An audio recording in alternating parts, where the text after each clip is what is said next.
এখন সুন্নাহ এবং হাদিসের সম্পর্ক, বাংলাদেশে এরকম জনগোষ্ঠী আছেন বা এরকম মানুষজন আছেন যারা বলে যে আমরা তো হাদিস মানি, সুন্নাহ মানি না, অথবা সুন্নাহ মানি কিন্তু হাদিস মানি না, এরকম এরকম কথাবার্তা আছে। মানে দুইটাকে আলাদা করে দেখা হয়, সেই জিনিসটা নিরসন হবে ইনশাল্লাহ এখানে।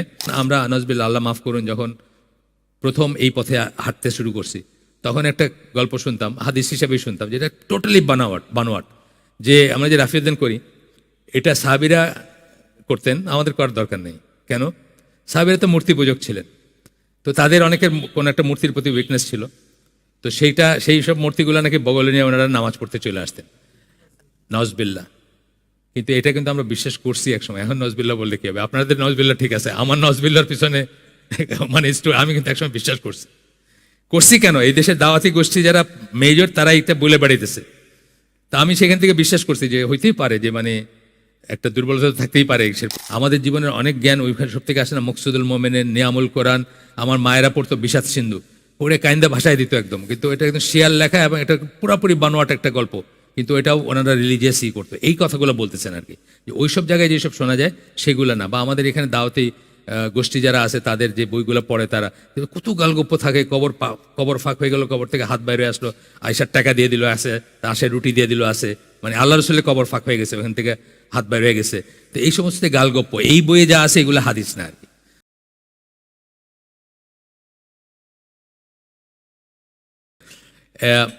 বাস্তবে সুন্নাহ হচ্ছে নবীর মূল বক্তব্য, কাজ অথবা নীরব অনুমোদন, তিনি যা সত্যি সত্যি করেছেন, বলেছেন বা অনুমোদন করেছেন।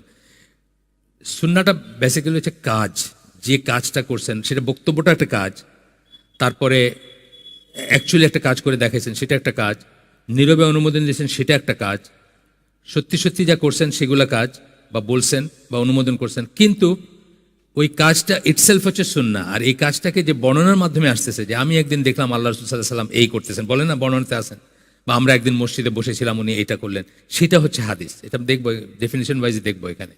ইবনে তাইমিয়ার একটা আসতেছে এখানে, বা তার আগে একটা আসতেছে, যে গোটা হাদিস সাহিত্য রাসূল সাল্লাল্লাহু আলাইহি ওয়াসাল্লামের সুন্নাহকে উপস্থাপন করে। হাদিসটা হচ্ছে সাহিত্য, হাদিসটা লেখালেখি বা বর্ণনা বা রিওয়ায়াত বা যাই বলি আমরা, ন্যারেশন যেটাকে বলি, সেটা হচ্ছে সুন্নাহকে উপস্থাপন করে, এটাকে সুন্নাহকে উপস্থাপন করে। এটা মানে অন্য কথায় গোটা হাদিস সাহিত্য সুন্নাহকে উপস্থাপন গোটাটা করে না, কেবলমাত্র গ্রহণযোগ্য হাদিসসমূহই রসুলের সত্যিকার সুন্নাহকে উপস্থাপন করে। গ্রহণযোগ্য হাদিসসমূহ, একটু আগে পড়লাম, গ্রহণযোগ্য কি পড়লাম?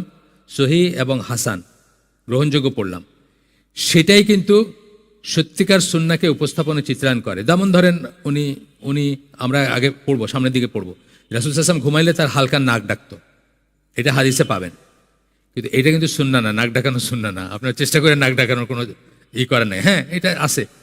বা ধরেন ওনার কয়েকটা 15টা বা 17টা চুল পাকা ছিল, এটা একটা বর্ণনা।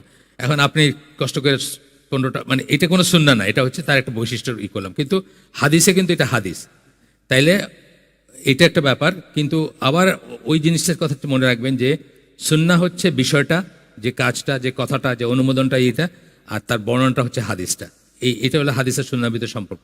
আর এই কতটুকু সুন্নাহকে ধারণ করে, কতটুকু ধারণ করে না হাদিসের ভিতরে, আবার সেটা করতে গিয়ে তোমরা বললেন এইভাবে যে মানে সবকটাই সেই হাদিস মানে সুন্নাহকে ধারণ করে না। এখন সুন্নাহ কারে বলে সেটার উপর আবার ডিপেন্ড করবে আমরা কি বোঝাইতেছি। আমরা পড়বো সেটা, চার শ্রেণীর স্কলার 4টা জিনিসকে সুন্নাহ বলেন, সেটা আমরা পড়বো। যে সুন্নাহ অবশ্যই অনুসরণ করা উচিত, যা অনুসরণ করার জন্য কেউ প্রশংসিত হয় অথবা যা বিরুদ্ধাচরণ করার জন্য কেউ তিরস্কৃত হয়, তা হচ্ছে বিশ্বাসের ব্যাপারে, ইবাদতের ব্যাপারে এবং দিনের বাকি কর্মকাণ্ডের ব্যাপারে সুন্নাহ। তার মানে যেটা করলে কেউ প্রশংসিত হয়, রিকমেন্ডেড, যেটা না করলে যে তিরস্কার করা হয়, সেগুলো কোনগুলা? যেমন ধরেন টুপি পরা, এটার ভিতরে আসবে না। টুপি পরা হচ্ছে আদত।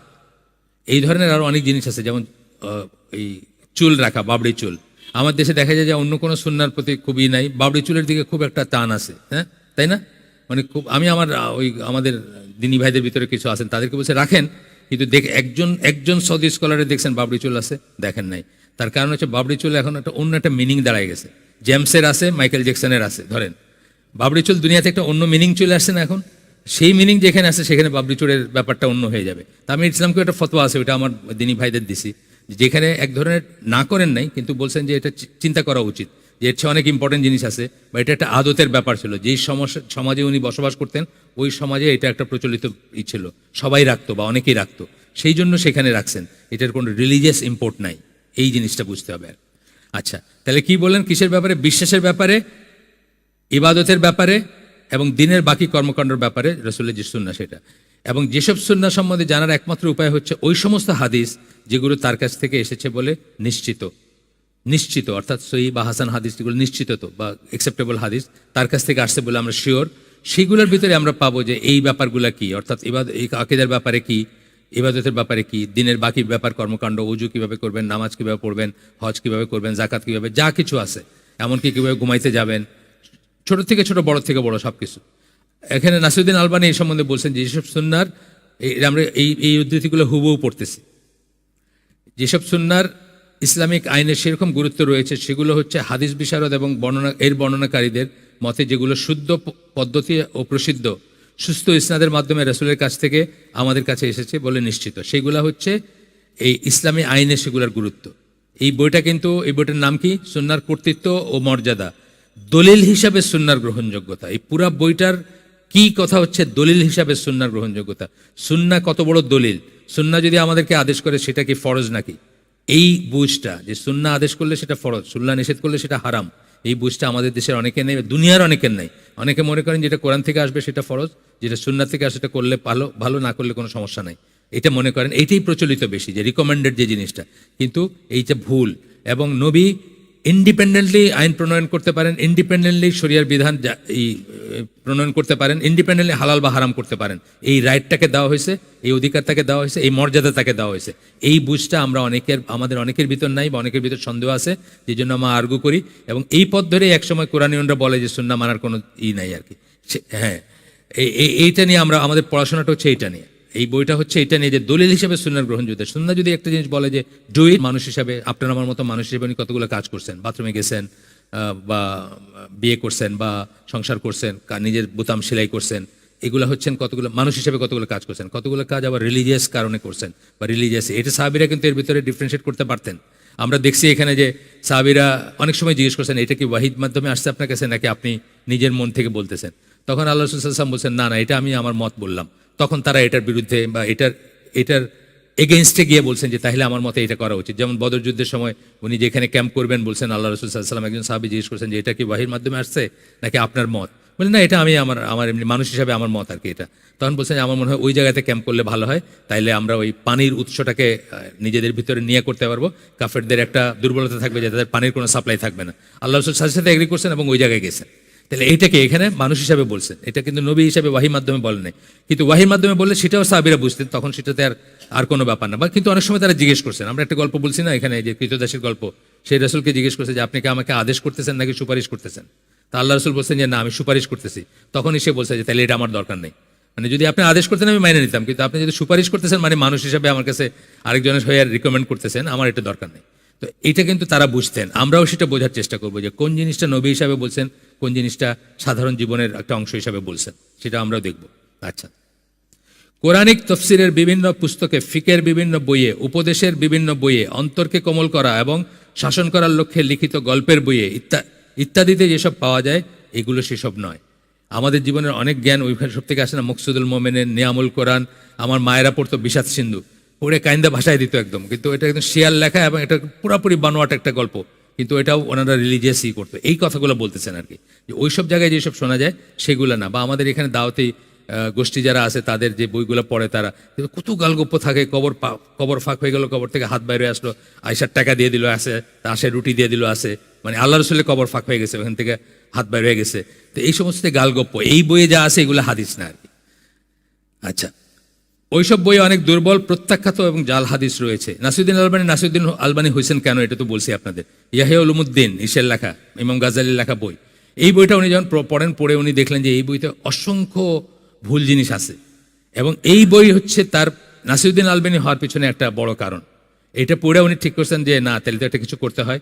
এখান থেকে উনি উনি খুব সাদামাটা এই মানুষের বাপ কাঠমিস্ত্রি, উনি ঘুড়ির মেকার ছিলেন, খুব সাদামাটা একটা ব্যাকগ্রাউন্ডের মানুষ। মানে উনি যে ওইরকম পৃথিবীর এরকম ফেমাস মানুষ হয়ে যাবেন এটা উনি নিজেও হয়তো জানতেন না কখনো, কিন্তু শুরুটা হচ্ছে এইভাবে।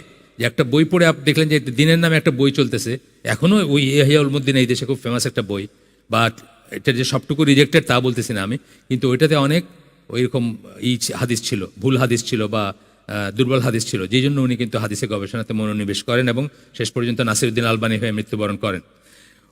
ওইসব বইয়ে অনেক দুর্বল ও প্রত্যাখ্যাত জাল হাদিস রয়েছে, যার কিছু কিছু এমন যেগুলোর সাথে ইসলামের কোনো সম্পর্কই নেই। এখন ইবনুল জাওজির একটা বই এখন খুব সোনালী যুগের কি একটা খুব বাইরে হয়ে চলতেছে, এটাতেও কিন্তু অনেক, ইবনুল জাওজি কিন্তু অনেক বড় একজন স্কলার ছিলেন, ওনার 350+ বই আছে, অনেক বড় স্কলার, 597-এ মৃত্যুবরণ করেছেন। কিন্তু এই যে বইটা এখন দেখতেছি এটাতে কিন্তু অনেক রকমের গালগপ্প আসছে, এগুলো হয়তো ওইখান থেকে এই পর্যন্ত আস্তে আস্তে ঢুকতে পারে, অথবা ওনার সময়কার শোনা গপ্প বা কিছু হইতে পারে। তো এই জন্য মানে এগুলো একটু সাবধান হওয়ার ব্যাপার। ইবনে কাসিরের বই, এই যে তফসির আছে, ওইটা আমরা কেন বলি সবাই জন্য রিকমেন্ড করি না, একটা কারণ হচ্ছে যে ওইখানে এমন কিছু গল্প আছে বা আছে যেটা ইসরায়েলের থেকে আসছে, যেটাকে যদি আপনি সহি মনে করেন তাহলে আপনার জন্য এটা বিপজ্জনক হইতে পারে, এটাকে সহি না। তো এই জিনিসটা যারা আলাদা করতে পারবে না তাদের জন্য ইবনে কাসির ব্রড যেটা আর কি, মানে ব্রডার যেটা, সেটা না পড়াই ভালো, অ্যাব্রিজটা পড়া ভালো। অ্যাব্রিজটা ইংরেজিতে পাওয়া যায়, দারুস সালাম থেকে এই করছে। ওই সমস্ত জিনিসগুলো বাদ দিয়ে, গল্পগুলো বাদ, ওই গল্পগুলোতে তো মোরাল আছে, হয়তো মোরাল অনেক গল্প আছে না, আমাদের ইসবের গল্পগুলোতে তো মোরাল আছে, ওই দুষ্ট লোকের মিষ্ট কথায় কখনো ভুলিতে নাই, এদের তো হাদিস বলা যাবে না, বুঝছেন না, এই আর কি ব্যাপারটা। যে মোরাল তো আমাদের অনেক গল্পে আছে, ইসবের গল্পে আছে। মোরাল থাকলেই যে ওইটারে আপনার ধর্মীয় বইতে আসবে আর ওইটারে আমরা মনে করবো যে এটা রিলিজিয়াস একটা ব্যাপার, সেটা হওয়া উচিত না।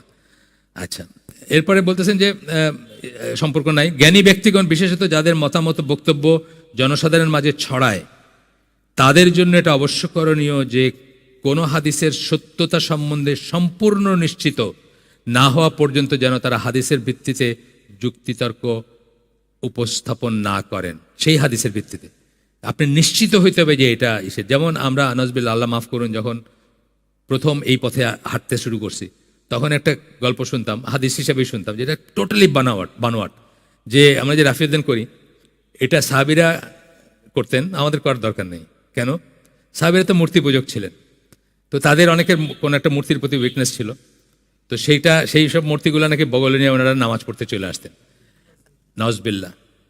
কিন্তু এটা কিন্তু আমরা বিশ্বাস করছি একসময়, এখন নজবিল্লা বললে কি হবে? আপনাদের নজবিল্লা ঠিক আছে, আমার নজবিল্লার পিছনে মানে আমি কিন্তু একসময় বিশ্বাস করছি কেন? এই দেশের দাওয়াতি গোষ্ঠী যারা মেজর তারা এটা বলে বেড়াইতেছে, তা আমি সেখান থেকে বিশ্বাস করছি যে হইতেই পারে যে মানে একটা দুর্বলতা থাকতেই পারে এর প্রতি। পুরান আমাদের ভিতরে দুর্বলতা আছে না, আমাদের হিন্দুয়ানি জিনিস এখনো 20-30% আমাদের ভিতরে রয়ে গেছেন। আমাদের বিয়ের সাথে দেখেন, আমাদের অনেক জিনিস দেখবেন হিন্দুয়ানি এসে চলতেছে। গায়ে হলুদ থেকে যে জামাইরে মাছ কিনে আনতে হয় আর শ্বশুরবাড়ি নিয়ে যেতে হয় আর বউ সেটারে কাটে নাকি, আছে না? এগুলো কোথেকে আসে? এগুলো কোথায় পাইছেন আপনি? আরব দেশে কি মাছ গেলে বাজারে গেলে কিনতে পাওয়া যেত নাকি তখন? তো এগুলো বোঝাই যেতেছে যেগুলো বানোয়াট, কিন্তু এগুলোরে আমরা কিন্তু পার্ট অফ লাইফ করে নিছি, তাই না? এই জন্য বলতেছেন আর কি, যে নিশ্চিত না হওয়া পর্যন্ত এই সমস্ত ইস্যু, যেমন যেটা বললাম শেষ করি, তো এই জন্য নাকি ওনাদের রাফিউদ্দিনটা এই করছিলেন যে মূর্তিটা যেন পড়ে যায় বগল থেকে, জব্বার ভিতরে ঢুকে আনতেন তো পড়ে যাবে আর কি। তো এখন তো আর সেটার স্কোপ নাই, এখন আর আমাদের জন্য রাফিউদ্দিন করাই না, বা পরবর্তীকালে আর রাফিউদ্দিন করার বিধানটা ছিল না। কিরকম একটা বানোয়াট কথা, একেবারে বানোয়াট, মানে মিথ্যা, ডাহা মিথ্যা কথা। কিন্তু এটা কিন্তু আলেমরা বলে বেড়াবেন। আপনি দেখবেন এই যে ওয়াজ এখন চলতেছে না, ওয়াজের মহফিল চলতেছে, ওইখানে দেখবেন কেউ যদি আলোচনা জামার এগেনস্টে বা আলে হাদিসের এগেনস্টে কথা বলতে যায়, সে দেখবেন যে ওইখানে বলে বেড়াইতেছে যে এইভাবে। এই 2 দিন আগেও শুনলাম, কোথায় 2 দিন আগে কোথায় জানি শুনলাম আমি, বলতেছে যে এই ওই সময় ছিল, এখন আর দরকার নেই। আচ্ছা, আল্লাহ মুসলিমদের জন্য তার শেষ নবীর প্রকৃত বক্তব্য ও কর্মকাণ্ড সমূহকে সংরক্ষণ করেছেন, এটা আমরা দেখব পরবর্তীতে। এটা নিয়ে অনেক কথা আছে, যে কোরআনের যে আয়াতটাতে বলা হয়েছে যে আমরাই জিকির নাজিল করছি এবং আমরাই জিকির সংরক্ষণ করব, সূরা হিজর 9 নম্বর আয়াত, 15 নম্বর সূরা 9 নম্বর আয়াত। সেখানকার সকল বড় স্কলাররা মনে করেন যে এখানে গোটা ওয়াহিটাকে বোঝানো হয়েছে, শুধুমাত্র কোরআনকে বোঝানো হয়নি। কোরআন এবং সুন্নার যে সুন্না, তো আমরা ওয়াহিভিত্তিক আমরা জানি, সুন্নাটা কোত্থেকে আসে, যে সুন্নাটা রিলিজিয়াস সুন্না বলতেছি আমরা, আদতের সুন্না না। সেটা কি? সেটা আল্লাহ রসুল মন গড়াভাবে বলেন নাই, সেটাও ওয়াহি, সেটা ওয়াহি গায়ের মাতলু, এটা ওয়াহি মাতলু, এবং আল্লাহ দুইটাকেই সংরক্ষণ করছেন। এবং যেভাবে এই যে হাদিস মেথড, আমরা এটা পড়বো পরে দেখবো, বা এটার একটা আছে আপনাদের যাদের হোয়াটসঅ্যাপ আছে বা ইমেল গ্রুপে যদি থাকেন আমাদের, বা না থাকলেও দিলে আমরা পরে দিব, যে বিদেশিদের লেখা আর কি, যে হিস্টোরিক্যাল মেথোডোলজি, মানে ইতিহাস সংরক্ষণ করার যে পদ্ধতি আছে, তার ভিতর হাদিস শাস্ত্রকে যেভাবে আল্লাহ সংরক্ষণ করাইছে না আমাদের সাহাবীদের থেকে অনওয়ার্ড আলেমদের দেয়া, এটা হচ্ছে পৃথিবীর সর্বশ্রেষ্ঠ হিস্টোরিক্যাল মেথোডোলজি। আমি এখানে উদাহরণ দিই, যে আপনি নিউটনের মাথায় আপেল পড়ছিল, আপনি আপনার ফিজিক্স বইয়ে পড়ছেন, ওই ফিজিক্স বই কই থেকে লেখছে আর কিন্তু সূত্র নাই। তো এইখানে কিন্তু এইরকম একটা কথা বলার কোনো স্কোপ নেই। আপনি কথা বলার সাথে সাথে নেক্সট জিজ্ঞেস করবে যে আপনি কই থেকে শুনছেন।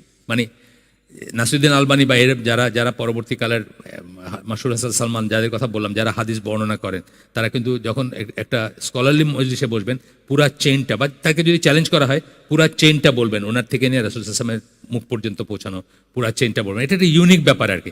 এটা মানুষের মাথায় এমনি এমনি আসার কথা না, এটা আল্লাহ প্রদত্ত ব্যাপার। এটাই তারা বলতেছেন এখানে। মানব সৃষ্টির শুরু থেকে নিয়ে এই পর্যন্ত যে কোনো ঐতিহাসিক ব্যক্তিত্বের বেলায় এই ধরনের অলৌকিক ও পূর্ণ বর্ণনার আর কোনো নজির নেই।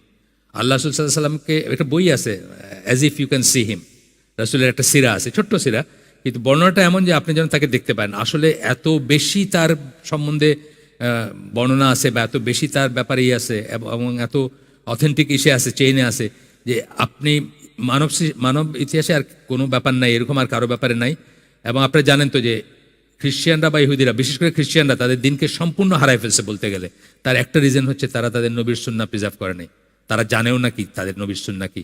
এবং সো মাচ সো দ্যাট তারা তো সিনেমা বানায় ফেলছে যে জিসাস ক্রাইস্ট বা ঈসা আলাইহিস সালাম যাকে বলি আমরা, উনি হিস্টোরিক্যাল ক্যারেক্টার না, ওনার সম্বন্ধে যেগুলো শোনা যায় এগুলো ইতিহাস না, এগুলো হলো কিংবদন্তি, মানুষের মুখে মুখে প্রচলিত গালগপ্প। আমাদেরও গালগপ্প আছে, কিন্তু আমাদের একজন হাদিসের স্কলারকে দেন, গালগপ্পকে সরাসরি আলাদা করে দিবেন হাদিস থেকে। এই যেমন বললাম, এই যে বগলে মূর্তি রাখার গল্প, এটাকে একদম স্ট্রেট এক স্ট্রোকে এটাকে আলাদা করে দিবেন সত্যিকার ইসের থেকে। মানে কোনো নেই। নবী নিয়ে অনেক গল্প আছে এরকম, আসমানে মেঘ চলে ছায়া দিতে, হেরা হতে হেলে দুলে নুরানি তনু, আছে না সব, সারা দুনিয়ার কি সব হেরেমের পর্দা সব খুলে যায়, বা ইয়ানবী সালাম আলাইকে আমরা যেগুলো গাইতাম আর কি ছোটবেলায়, সেগুলো তো গপ্প, গাল গপ্প আছে অনেক। কিন্তু যে কোনো একজন হাদিসের স্কলারের কাছে নিয়ে যান, উনি সাথে সাথে দুইটাকে একদম আলাদা করে দিবেন যে এইগুলো বাতিল আর এগুলো হক, এইভাবে করে দিবেন। তো এইটা আর কোনো নজির নাই আর কি কোথাও, মানে আর কোনো ইসে নাই। তিনি কিভাবে কার্যত তিনি কিভাবে নামাজ পড়তেন, রোজা রাখতেন, দৈনন্দিন জীবনে তার সাহাবীদের সাথে অথবা স্ত্রীদের সাথে কীরকম আচরণ করতেন, এর সব কিছু একজন মুসলিম চাইলে পুঙ্খানুপুঙ্খ রূপে জানতে পারেন, যদি আমরা চাই। এই জন্য আমরা বলি যে দিনের পথে আসার আগে, দিনের কাজ করার আগে, সিরাত নিয়ে মানে কি বলে ইসের দাওয়াতি কাজ করার আগেও যেটা করা উচিত সেটা কয়েকটা সিরা পড়া উচিত, কয়েকটা সিরা এবং অথেন্টিক সোর্স থেকে পড়া উচিত। বিশেষ করে হাদিস ভিত্তিক সিরা যেগুলো, সেগুলো পড়া উচিত, যেন আপনি মানে এগুলো অলমোস্ট দেখতে পান আর কি, অলমোস্ট দেখতে পাবেন। যেমন হাঁটার বর্ণনা আছে, হাঁটার বর্ণনা দেখলে আপনি দেখবেন যে লোকটা ওরকম হাঁটতেছে, ওরা দেখে আপনি বুঝবেন যে এই লোকটা সুন্নাহ অনুযায়ী হাঁটতেছে। হাঁটার বর্ণনাটা কি মনে হবে যেন উনি একটা ঢালু প্লেনে হাঁটতে গেলে মানুষ একটু রয়েছে এই করে না, ফার্স্ট হাঁটে কিন্তু আবার একটু কন্ট্রোল করে, এইভাবে হাঁটতেছে। কারোর দিকে যদি উনি পিছন থেকে কেউ ডাকলে উনি এইভাবে তাকাইতেন না, পুরা ঘুরে দাঁড়াইতেন। এইসব জিনিসগুলো অ্যাড হইতে হইতে আপনার ব্রেনে কিন্তু আপনি একটা মোটামুটি, শুধু চেহারাটা একদম এক্স্যাক্টলি জানেন না হয়তো, কিন্তু মোটামুটিভাবে জানেন যে উনি কেমন ছিলেন, কি হাইটটা আছে বর্ণনা, নাকটা কেমন ছিল বর্ণনা আছে, হাতটা সফট ছিল, লাজুক ছিলেন, চোখের দিকে তাকাইতেন না, নিচের দিকে তাকায় থাকতেন কেউ কথা বললে, কথা সম্পূর্ণ শেষ করতে দিতেন, তারপরে রেসপন্স করতেন, তারপর উত্তর, এইরকম এত বর্ণনা আছে যে as if you can see him আর কি, এরকম ব্যাপার।